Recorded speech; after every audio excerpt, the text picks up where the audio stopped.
சிலுக்கார்பட்டியில் தற்பொழுது மண்டல பூஜை நடைபெற்று வருவதையொட்டி அதற்கு சுவாமிக்கு விநாயகர், ஐயப்பன், முருகன் ஆகியோருக்கு சிறப்பு அபிஷேக ஆராதனை நடைபெற்றது.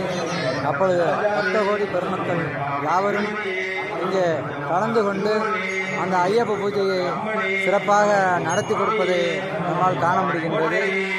இந்த மண்டல பூஜையானது தொடர்ந்து இந்த ஊரில் நடந்து வந்து கொண்டிருக்கின்றது என்பதை இங்கே நினைவுபடுத்த விரும்புகின்றோம்.